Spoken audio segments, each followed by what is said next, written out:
CSGO matchmaking is fucked.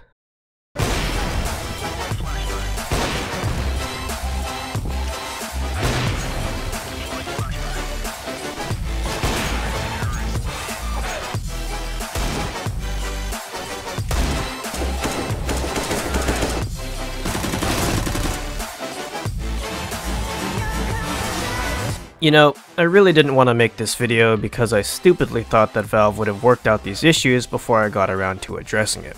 But of course, after waiting and suffering through countless matchmaking sessions, the problems have somehow managed to only get worse.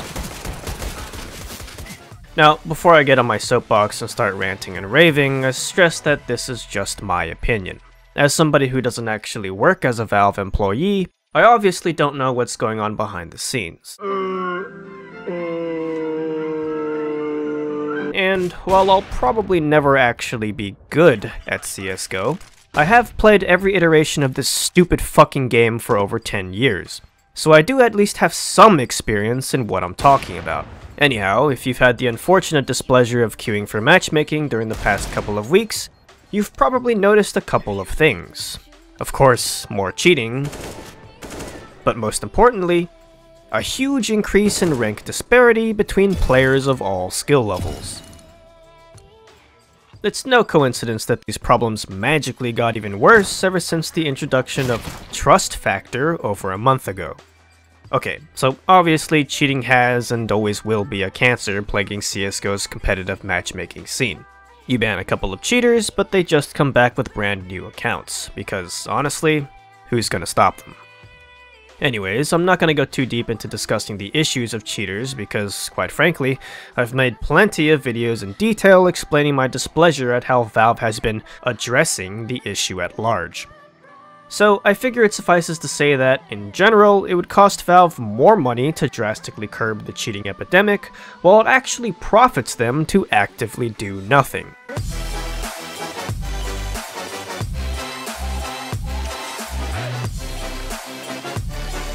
To be fair, the cheating problem doesn't seem to be nearly as bad as it has been for the past couple of years. But for some reason, they do tend to show up more frequently when queuing for Trust Factor. Still, besides my biased experiences, I'm not even sure if there is an actual difference between Trust Factor and Prime Matchmaking.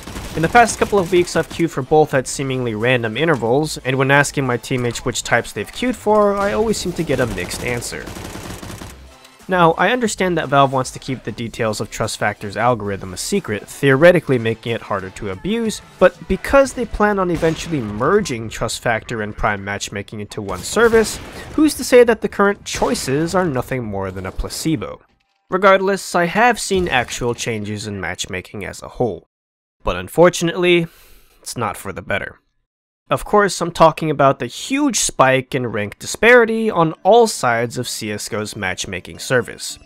How do I mean? Well, before Trust Factor was implemented, you generally played with and against players of similar ranks and skills, usually ensuring a somewhat fair and competitive experience.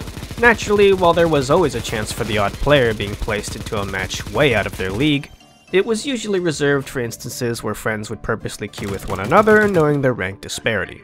However, nowadays, it just seems like a total crapshoot.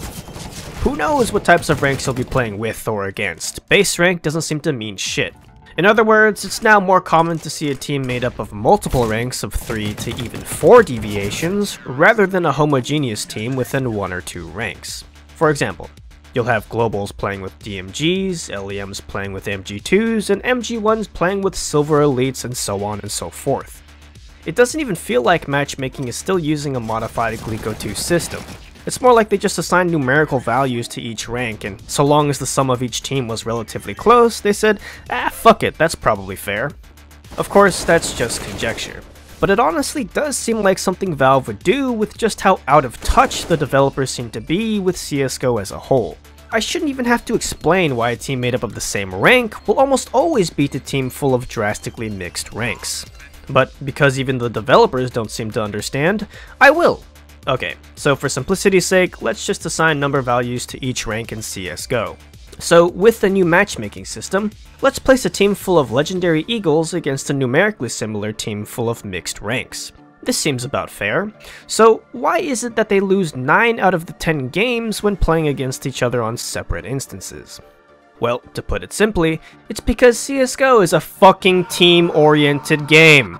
You could have the most mechanically gifted player in the match dropping 30 bombs left and right, but still lose the match because the team as a whole is nowhere near on the same page. Look, I'm not trying to rank shame anyone, but typically the higher you get in rank, the more you understand game sense and overall game mechanics. And when playing a competitive matchmaking game, the assumption is that the team has an equal or at least comparable understanding as well. Essentially, different skill levels give a rise to different game metas based off of experience. For example, better players are going to assume that their teammates already know how to effectively run default setups, play for trades, or even how to smoke/pop flash certain areas of the map. Now, because they are playing under the assumption that their teammates should know what to do based off of certain scenarios, they unsurprisingly lose multiple rounds before they can properly adjust to the meta at hand. But what if both teams are mixed ranks? Surely that fixes the issue. No. Having both teams field wildly different skill levels effectively turns the game into a 60-minute deathmatch session. That's because absolutely nobody is on the same page meta-wise, making strategy and game sense essentially moot. Not only is this extremely tilting to all players involved, but playing in such a random environment also reinforces bad habits and poor decision making, actively shaping people into worse players overall. There are some things that can beat smartness and foresight. Awkwardness and stupidity can. Yeah, Rick and Morty, you need a very high IQ to understand, so on and so forth. But seriously, it's like some developer took a look at the MM statistics and was like, wow, like, this game is like dying for some rank diversity. I don't know if that's such a good idea. No sweetie, stop being such a ranksist. I joke, but at the same time I wouldn't be surprised if that was the actual conversation. The worst part about the drastic increase in rank disparity is that Valve probably isn't even aware of it. But besides degrading every competitive game into a massive fucking shitshow, why else is it a problem? Well, because of said shitshow, everybody seems to be dropping ranks faster than negative reviews of The Last Jedi. I actually tried to analyze my games to see exactly what I was doing wrong, and the conclusion was essentially, play smart, lose the game. Play stupid like it's DM, win the game. With little to no consistency in the current competitive meta, everybody seems to start games on tilt, myself included. Honestly, I've seen more people troll, rage quit, and TK in the last month than I have seen for the entire first half of 2017. But I digress. Oh, boo-hoo, Nomi, you deranked because you suck at CSGO. Yeah, I know. But seriously, these changes are actually worse for newer players and lower ranked individuals. It sucks for them because they never asked to be put in games with players 3 to 4 ranks above them. Yes, while playing against better opponents is usually good for improvement, there's definitely a point of diminishing to no returns, like when a novice team plays against a semi-professional one. Plus, because everyone is already on tilt, new players are receiving most of the toxic flack for doing or not doing things that they haven't even learned.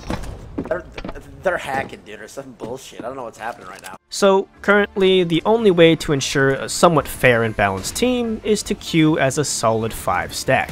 Anything less, and you might actually have a higher chance of MM filling your gaps with extreme rank disparity to, quote, balance things out. It pains me to say it, but at this point, you might as well just play on ESCA. Of course, I would also suggest Faceit, but I don't live in Europe. Gotta hand it to Valve though, if anything they always do manage to subvert my expectations. I mean, it's actually kind of impressive that they always manage to somehow find new and creative ways to make CSGO worse. I swear, playing this game is like being in an abusive relationship. It always leaves me a bruised and broken human being, but I always come back like the fucking idiot that I am. But hey, maybe I'm just a bitter asshole who's burned out on the game. So please, go ahead and solo queue for Trust Factor MM, and let me know how that goes. After all, it's the new year. Let's all start things off on a positive note. Oh.